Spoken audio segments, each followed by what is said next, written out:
should we just start with the music, or should we start with like I used to do like a just like a quick 5 second. Hey, welcome to Rock and Roll Bunch, episode I 12. think I honestly think that this witty banter right now should be like the 30 All right. seconds of opening of our very first episode. That's my vote. You know what? I agree with that. That's good.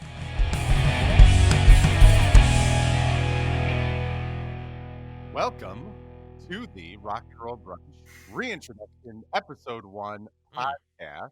Mm. My name is Josh Marcanti. With me, as always, returning champions, Dane Erbach. How are you, Dane? I'm more awake than I was, I think, 45 minutes ago when we started getting this ball rolling. So I'm doing okay. I'm Dane, can I? more awake than I thought I would be. Dane, can I ask you a question? Yes.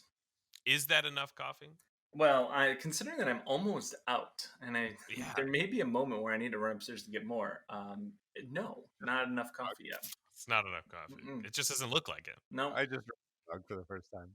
it's a big novelty mug. It doesn't look that big on the camera, but Is that a Is that from what's his Very face? small hands. It looks like toothpaste for that, dinner? toothpaste for dinner. Is that toothpaste for dinner? It sure Nice. is. That's what it is. I need to Yep, that's the restart little- reading toothpaste. Yeah, there. exactly. I totally. Oh my god, amazing. Why did I I want say that the mug. oatmeal earlier and you didn't correct me? Where are we off Because to? I just smiled and nodded. I was like, Because you're a big sure, dum-dum. yes, I know. Also with me today is Chris Marcanti. How are you? I'm doing well. How are you, Josh? I'm solid for 5:45 in the morning. Yeah, that's true. We're off and running. We're rolling now.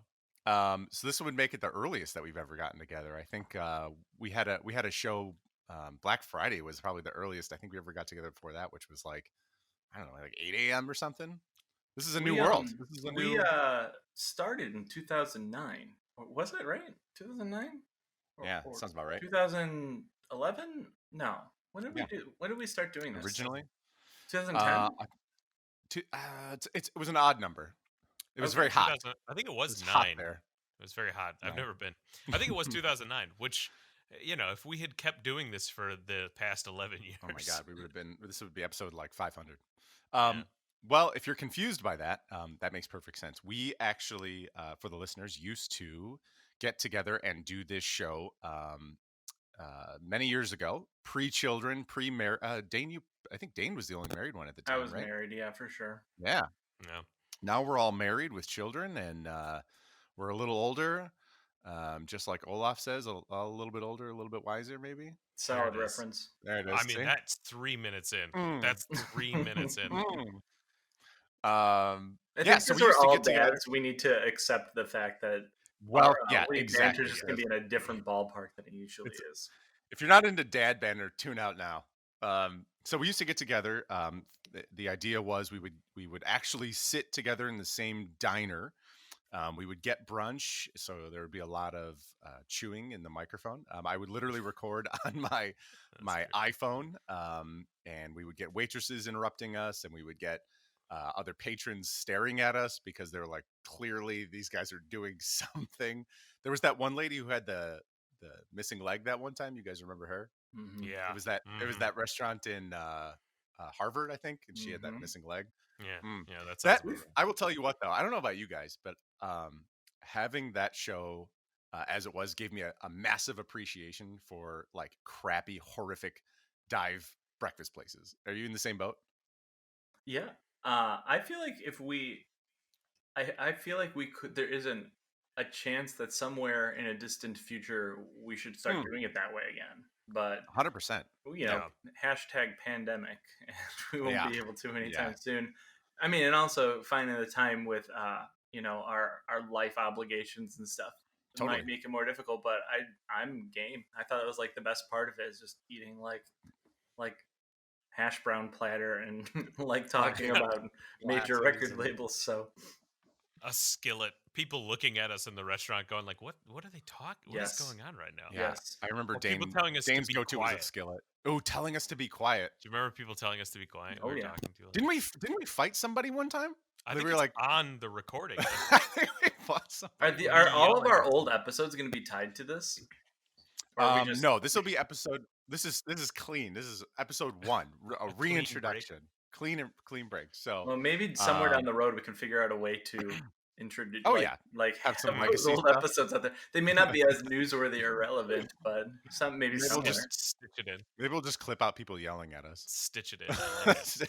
We should have we should have a thing like where every episode we have one throwback to a person that was pissed off at That's us. good. Yeah, I like that idea. I like it. That's good. Yeah. So, due to pandemic constrictions, due to the 6 children between the 3 of us, we're gonna be doing it like this going forward for the foreseeable future. We're just getting together first thing in the morning before kiddos wake up. And the thing about it is, all throughout the pandemic too, we've gotten together throughout the years, even without the show, we've gotten together and done this exact thing, where we just get together and catch up on life events and talk about music. So now we're going to do the exact same thing, but we're recording it. So hopefully you guys find this interesting. Hopefully you find this something you want to listen to. We're just pretentious enough to think that our conversation as friends is recordable and worthy of your attention. And that's exactly what it is. Mm-hmm. We should stray as far as possible from inside jokes, because that's got to be the worst. Cool. So what we're going to be doing in these shows is we're going to be talking about some of the most recent big news and stuff like that around the world of music.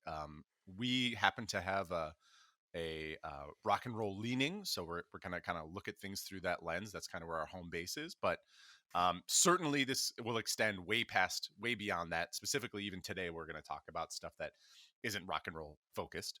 And then we're also going to be doing a review of something that we choose every week. We're gonna pick out a record to kind of dissect. So should we jump right in?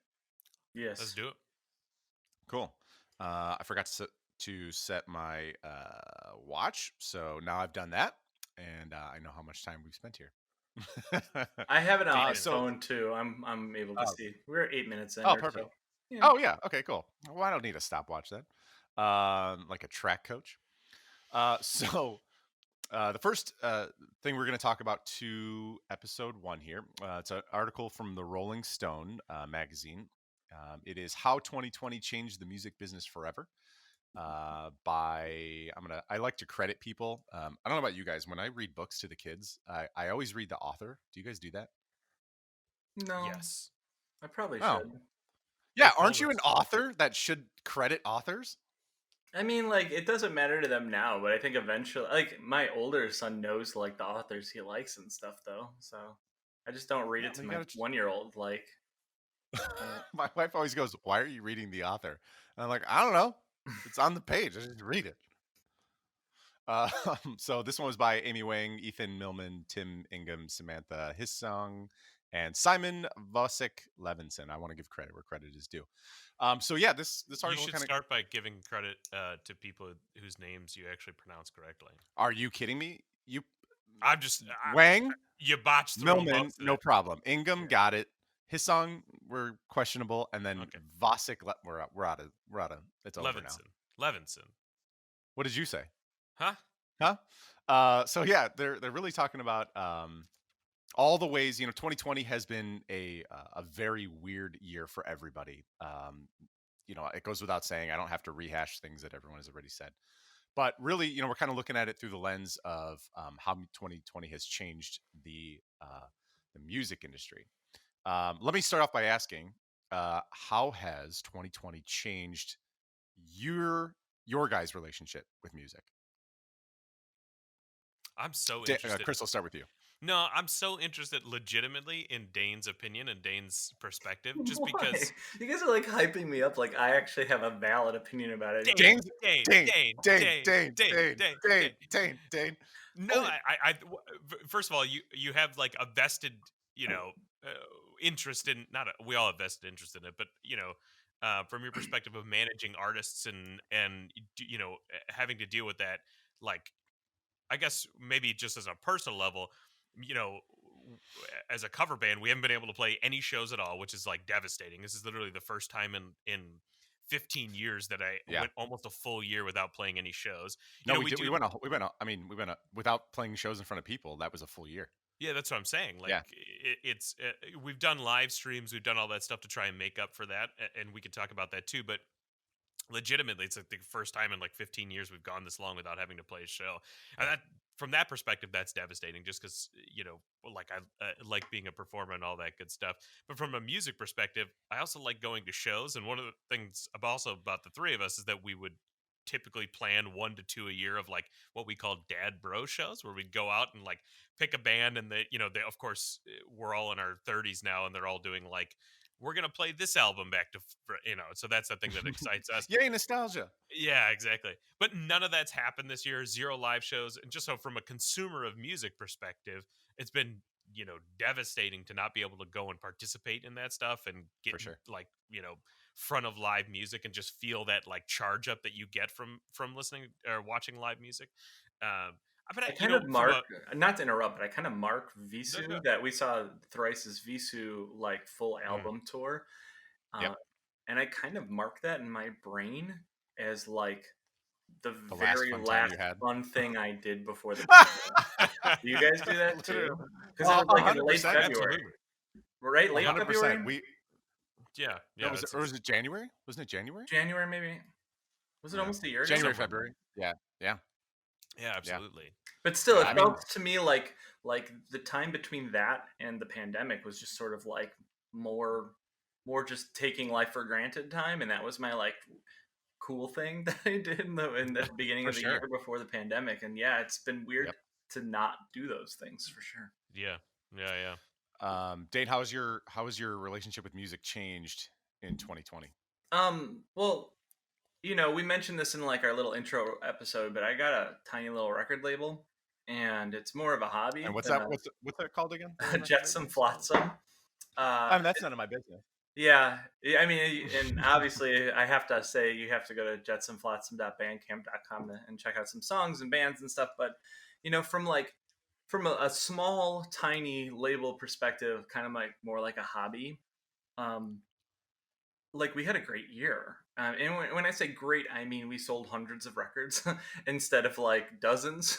So Mm, like that's awesome. like to great year. me, Yeah. I mean, and when I say hundreds, I mean like a couple hundred records, like, which That's is all awesome, things man. considered pretty good.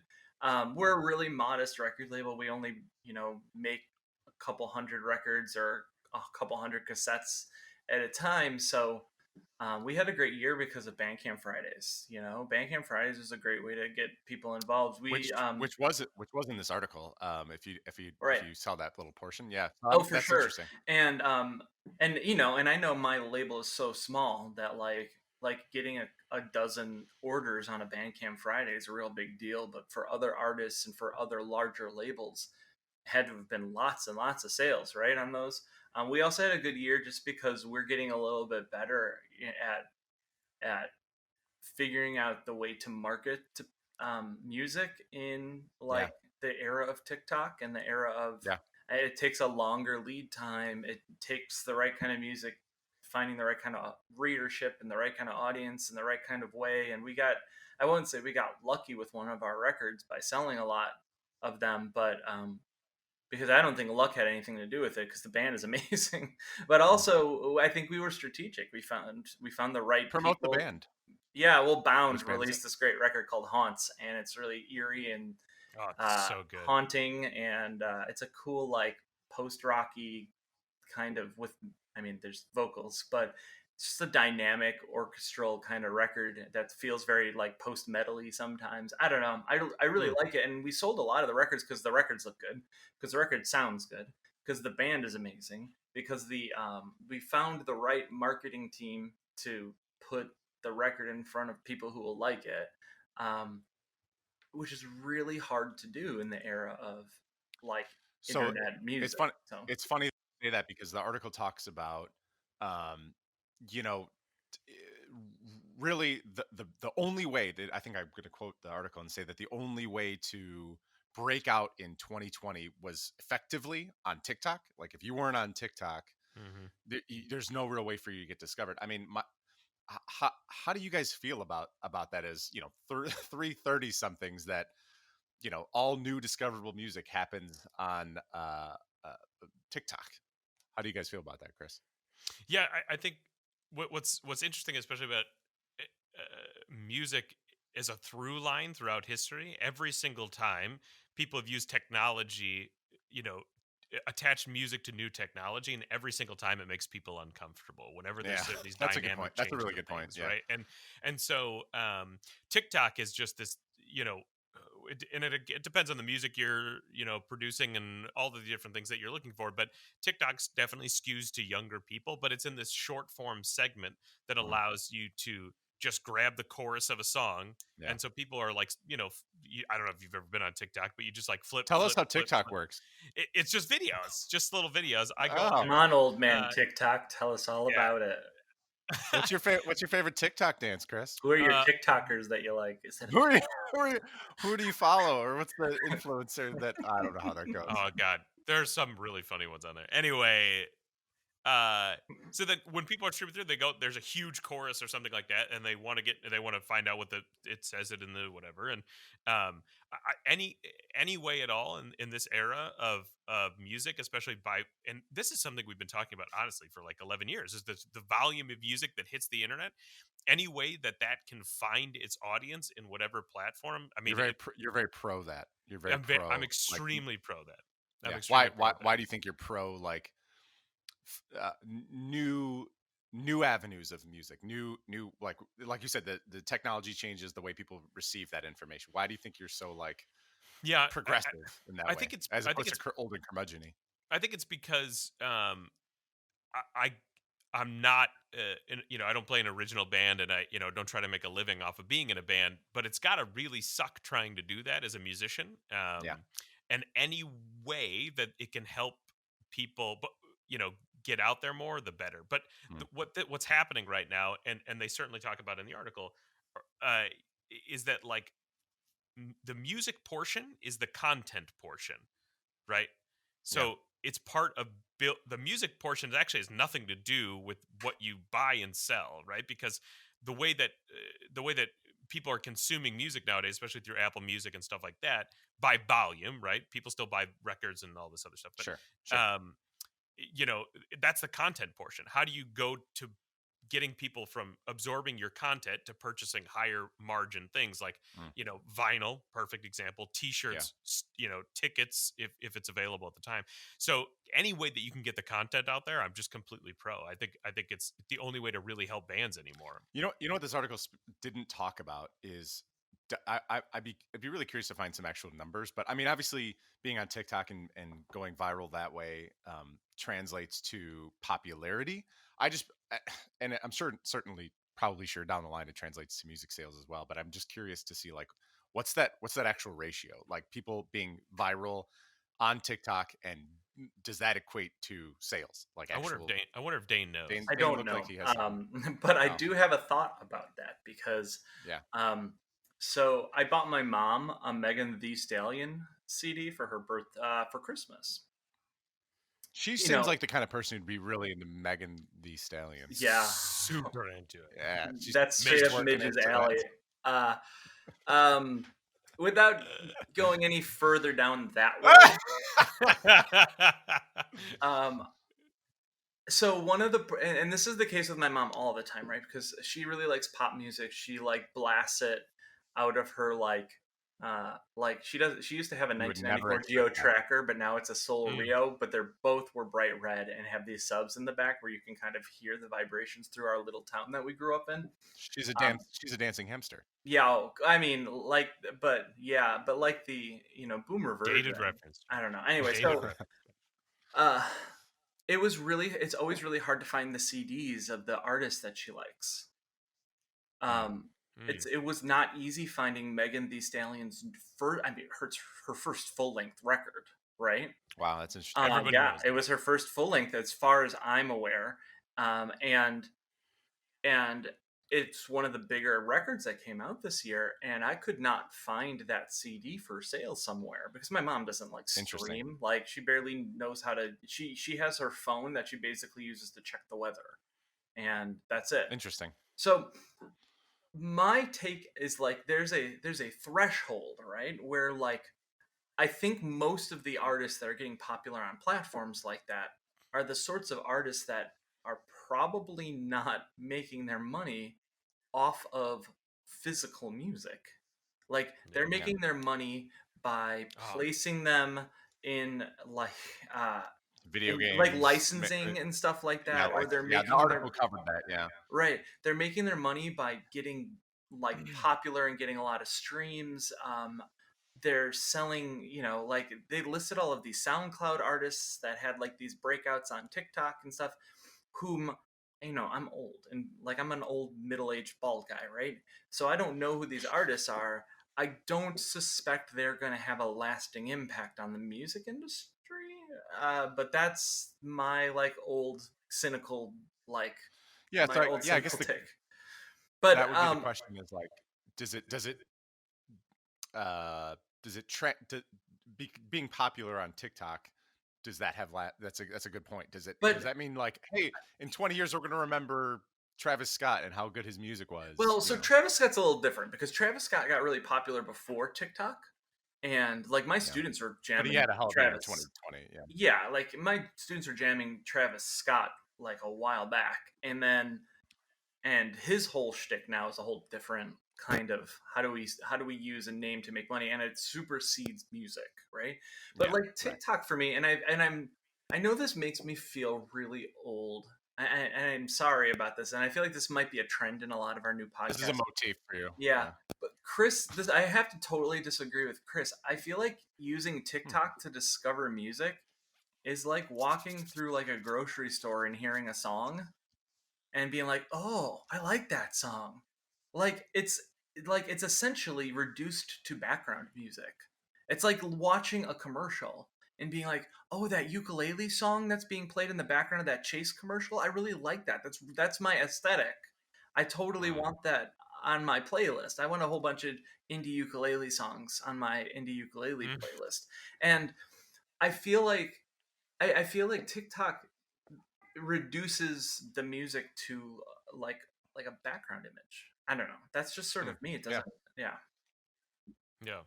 I Do wonder we? if I do wonder if there's people who are uh, like in the way that like you don't have that intimate sit down relationship with a 15-second TikTok song. It's not something you're jamming for 45 minutes. It's like, oh, it's a preview. It's just like, oh, I know that one part. I really like that one part. I really like that one song, and that's it. Chris, you were gonna say something. Sorry. Uh, I was gonna stop and ask if we had to bail because I think I heard somebody yelling. There's a baby that is slowly waking up, but we're good. I also Okay. hear some footsteps upstairs, which means my kids will be playing Minecraft for the next hour, so we're all right. Oh, all right. Well, My baby might be making some more noise in a second. We'll see. that's all right. That's We're what good for babies now. do. Yeah. Yeah. I think it's just because Why I don't you think do that. why don't you, Chris? Yeah, why don't you do like a hard cut back in instead of like a rolling cut like you just did? Go. Okay. I was gonna keep all that in. Oh, well then keep that in too. I'm going to. I think that what makes it interesting is I think that's how that's how a lot of people discover music is background blah blah blah blah blah, and especially the way that the volume with which people consume TikTok videos and the way that you can click through and do all this. It's legitimately how people discover music. However, the thing I think will be interesting in the future is there's a tremendous difference between Travis Scott and Yeah. artists on like your label or smaller artists and stuff like that Yeah. of how this transactional thing will work as music as content rather than music as the product. Mm. And I think it'll be ultimately I truly believe that it'll mean that there will be fewer and fewer bands that do it as a living. Have to be. Yeah. I mean, there just has to be. There's just no way that it's sustainable. I mean, That the little article said there are. I don't know if you guys caught that little blur, but it said there were 14 million people making music according to that media research company. An estimated 14 million people making music. So, I mean, that volume means that the the tip of the mountain is very small, and everyone else is down at the bottom making $0. Yes. yeah. Yeah. So that's really what that means. Um, So from a 2020 perspective, Dane, has any of your artists like nobody's been able to tour, but that hasn't impacted any of your sales? Have the bands felt like you know they've had to try to figure out other ways to whether it's live streaming shows or figure out other ways to like be in front of their fans, and how do they do that? Well, it's not easy. So, like, for example, Bound, one of the bands who I think had a really successful year, didn't play a show. Hasn't they've done a couple of like acoustic stripped down live, not live streams, but like videos. But they've made a lot of their own music videos to kind of support the rollout of their record. Um, but some of my other artists like really had a hard time and have felt really stifled and stuck. Some have got music they're ready to record and haven't been able to practice like with their bandmates, let alone record, because they've been kind of trying to stay away, right? Likewise, there are some bands who like they might not be the most active bands anyway, but they aren't even writing, so they're feeling like really even less so now. Yeah, right. They're feeling even more stuck than they've probably ever been. So to me, like I think I my from my angle where I've been working with artists and admittedly just a small chunk of artists, because there's tons of artists who have been finding the way, right? Like in my experience, like it's been really rough for artists, and it's been a scramble to figure out what to do, so it's you hit on something real quick. Is that a virus that originated in China has both increased the amount of music that is made and the amount of music that is seen, and also decreased it, because there are bands like that get together that hey, we get together and that's how we make music, and they're not getting together, so you're just not ever going to hear that music that they would have ever created. That's an interesting thought, to go down that train. The only other thing that I wanted to bring up from that article that I thought was really interesting, that I don't know if you guys caught the part about Tennyson and how much they actually own. They own 20% of UMG and a sliver of WMG. They own an AI-driven AR tools. They own 9% of Spotify and 40% of Fortnite. So it's interesting. It's just an interesting thing to think about how much of the stuff that teenagers consume on TikTok is owned by China. Yeah, the real important part from that is that these companies with massive amounts of money, like Tencent, Netflix, Apple, whatever, Amazon, right. They buy this stuff up because it means they can sell other things. This is all exactly. Oh yeah, exactly. Like for to them. Your point, yeah. I mean, it's like personally hurtful, right? Because at the end of the day, you're like, oh, I'm artists making music is just a line item to sell more paper towels. It's not even about, right? It's not about music, it's not about, people spend their whole life pouring, and especially smaller bands that like on Dane's label and all across the world, right? Like they spend so much time working on music and developing passions and stuff like that, and it's literally just a line item on Tencent's budget, because but again, that's only got to be for the tip top of the mountain, for the people who actually can sell paper towels. Yeah. For the rest of it, it's just not making any money. Well, and that's to me, that's the problem with discovering music through TikTok. So to bring it back, it's so highly filtered. Yeah, like let's be real. The people who are getting popular like through these big like Fortnite kind of concerts and stuff like that. I mean, like that's all bands that are huge already. Artists that are already like, like Travis Scott's like meal deal from McDonald's and stuff. Like it's because he's like a big pop artist who's trying to like I don't know, like when you bought Travis Scott's meal deal, when you purchased it, how good was it? Was it delicious when you had that burger? No. Yeah, because you texted us that picture of the burger and you said, "Guys, I got it. I got it. I told you not to tell anyone." Hey man, it's out there now. Well, but what I mean is like these are just artists that are trying to pry their way in to figure out how to make maximum amount of money from music, because they're starting to see, again, Chris's point, music is the content, right? And it's the way in, it's part of the bigger piece of the puzzle.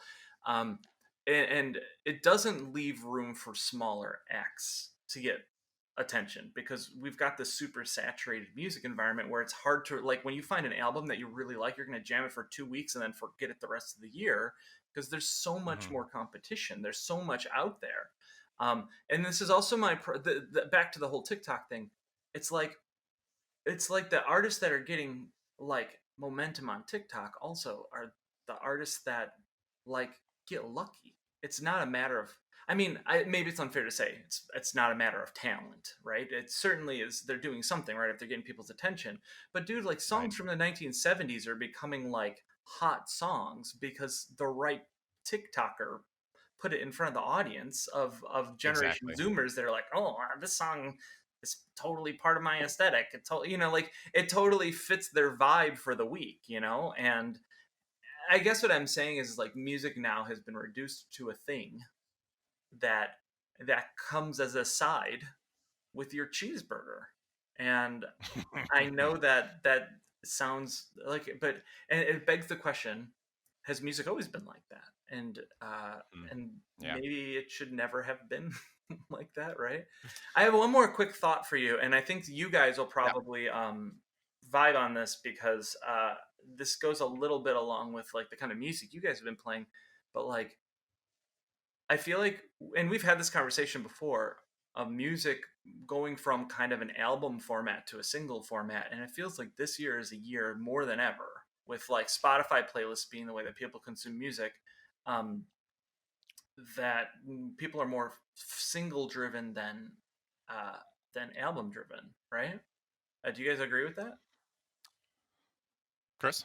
Yeah, absolutely. And I think and it's going to be uncomfortable for people that don't like it. But as music becomes the content, that means content needs to be put out at higher volumes in order for it to be absorbed more often, right? So as you're flipping through TikTok every 30 seconds, if you have 500 songs as an artist, you're more likely to get your music heard than if you have 10 songs. And so as songs become more about the single, it's about content.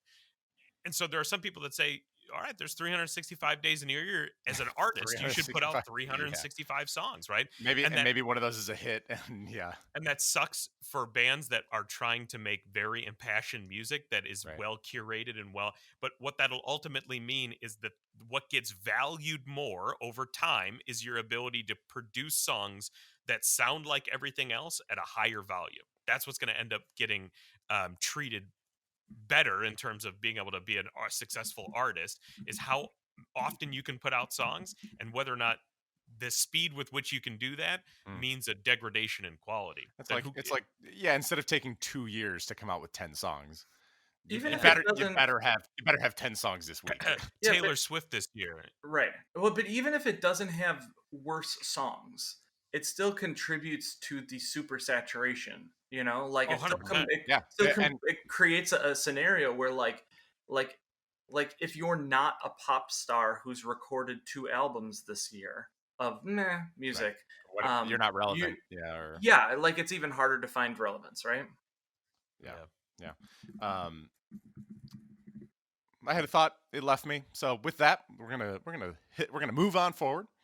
So thank you guys. That was awesome. I'm glad we got to talk about that. Let's see where I don't think things are going to change in 2021.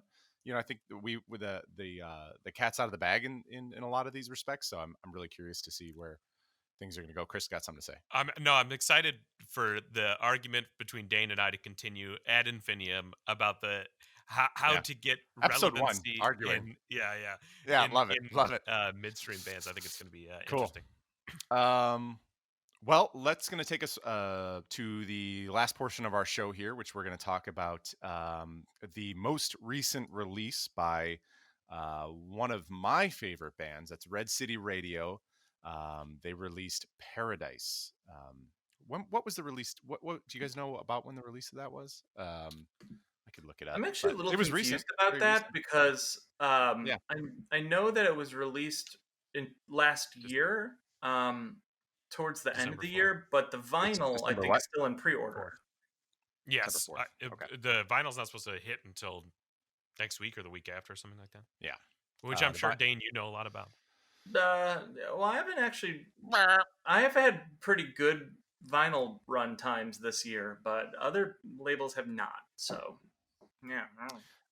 Sidebar, I finally got my record player up and running, my setup totally set up finally, and it like legit almost brought me to tears to like listen to vinyl, listen to the way that it sounds and how, and like it sounds dumb to say, like how different and how like it's just, I loved it. It was so good. So anyway, that is beside the point. Red City Radio Paradise. This is their fourth release, I think something like so. that. Question. Fourth? Good Yeah. Fourth question. full length. They've had Yeah. a lot of EPs or Um, little things here and yeah. there too, right?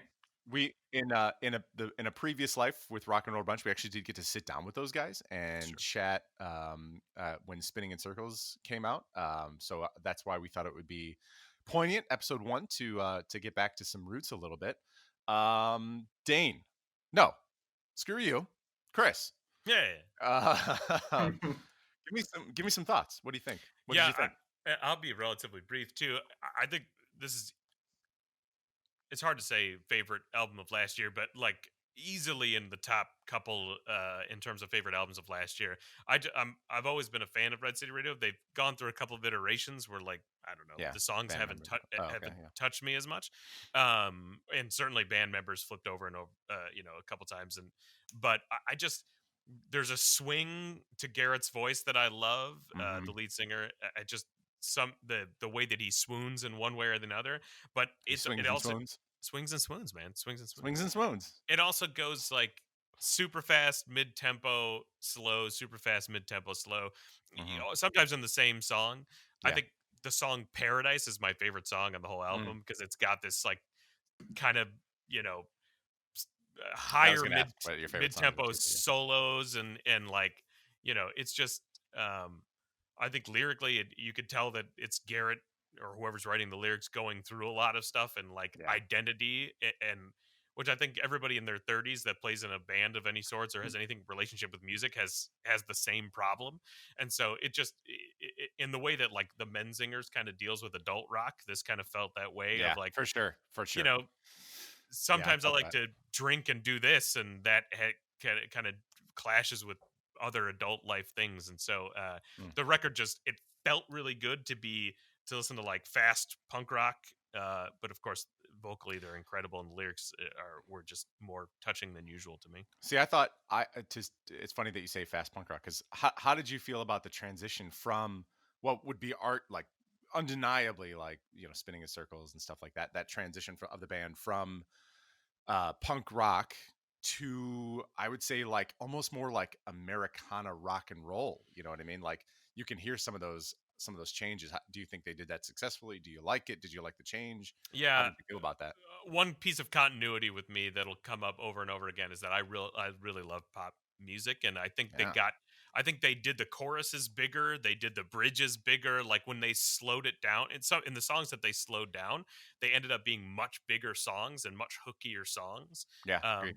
which always appeals to me. But I always have a soft spot for going a little bit faster, and in the places that they did that, it felt really good. But Mm. yeah, I think they turned into from a punk rock, grungy punk rock band Right. into a bigger rock and roll band. Right. I think that's intentional. I think they like truly set themselves up, like that could, like, a lot of those tracks could be on just regular rock radio. You know what I Yeah. mean? Which I honestly hope that they get to. Dane, Yeah, I'll try to your be thoughts? brief. I don't think you were as big of a Red City fan as Chris Oh and I no, were. I was, but probably Okay. not. I just never was able to like go and see them and stuff like that. Yeah. But I loved like their first EP and their first full length were just like, I don't know, on regular rotation for me. Um, I always that on the more punk rock side of their earlier stuff, I felt like it just hit the right like the right vibe at the right time. It reminded Yeah. me of sort of like the best parts of hot water music, and all of that with me. I Um, agree with that. Yeah. I backed off on them for a long time, probably like probably since those first couple records. And I'm not quite sure why. They just, I think I started diving into different kinds of music a bit more. So that's why I was surprised that I loved this record so much. Like, I like the Mm. artwork, so I clicked on the one of the singles just to listen to it. just to hear like, hey, I haven't heard this band in a while, and man, it really blew me away. I think it's the pivot to the more like alt country kind of vibe that I Mm. like now. And for somebody who likes alt country, who listens to Red City Ray, they're gonna be like, no, not an alt country band. Mm. But they definitely have moved towards that a bit more. I really like the song "Did You Know" like enormously. That was gonna be Uh, that's mine. it's Yeah. got like a soul to it that Yeah. um, that I feel like I don't know, a punk band would probably shy away from that kind of style of music, but it just felt so, I don't know, good. You know, the thing that, and I really love Paradise too, and I really like Love a Liar. I really like Baby of the Year. Yeah. The Yeah. first opening song has really good tom sounds, so Mm. I really like that too. Um, Yeah. it's just very good. You know, the one thing I think is really interesting to talk about with this one is that it's on Pure Noise, which Mm. is Mhm. basically a pop punk record label, but in the sort of like easy core pop punk way, and not really in the um, Totally. not really in like other kinds of pop punk. But one of my favorite records that I dug last year was Masked Intruders record with them, and I it was I remember I literally I think I texted you. I was like, "Dane, this masked intruder, dude." it's so good. And I Yeah. think this record, for some reason, lines up with that Masked Intruder record, even though Masked Intruder is no way like alt country Americana ish. I was gonna say, But how does it line up? I feel like they both have this sort of like solely kind of like streak running through them, like Mm, harmonies and hand definitely. claps and catchy kind of like cutting out the Yeah. guitars for a second just to like acapella it for a moment. Right. These two records can pair well together, even though they're really different records. Like a So nice yeah, wine and cheese. Yeah. Mm. Cool. So I mean, it sounds like you guys are both really positive on it. Obviously. How likely are you to recommend that to other people? very likely. Very Highly, likely. highly likely. Yeah. Yeah. Yeah. That's gonna be. I think that's gonna. We always used to talk about like I think that's the litmus test. Would you recommend it? Would you not recommend it? Would you be in the middle? Yeah, this I will echo your sentiments. Absolutely something I couldn't stop listening to once it came out. I've also like you guys been a fan of theirs since their first record came out. Their self-titled didn't really do much for me. I think uh, so I would say there was like a dip for me, but definitely this was the new a new direction while harkening back to some of the stuff that I also loved, which is exactly what you would want to hear from a band. And then yeah, like it just like Chris said, it definitely echoes like this like coming of age So I stuff think, that we're all experiencing. And go and ahead. I think they got a guitar player that can play guitar, which is different than a punk rock guitar player that just plays power chords. I You think ouch. I don't know what his name is, but I think he shreds guitar solo wise. Yeah, he does. Ryan Yeah, Donovan, and yeah. then they also added like keyboards into this, and that's what makes it sort of more mid rock or whatever. But I think that changed this like feel of the band a little bit too. I'd be really curious to hear who helped produce that one. It's Who helped Stephen produce. Edgerton, I'm pretty sure. Oh, Is it Google really? that and find out for sure. I mean, he did their last couple. Hmm. Really? Yeah. Well, I know he records with them, like because they're all Oklahoma peeps. But I didn't know if this one was. That'd be awesome if it was. I could be way wrong, by the way. Well, That's a great way to end it. Hey, I don't know. I hey, don't know. We'll look cool. into Oh, I it. don't don't do that. know.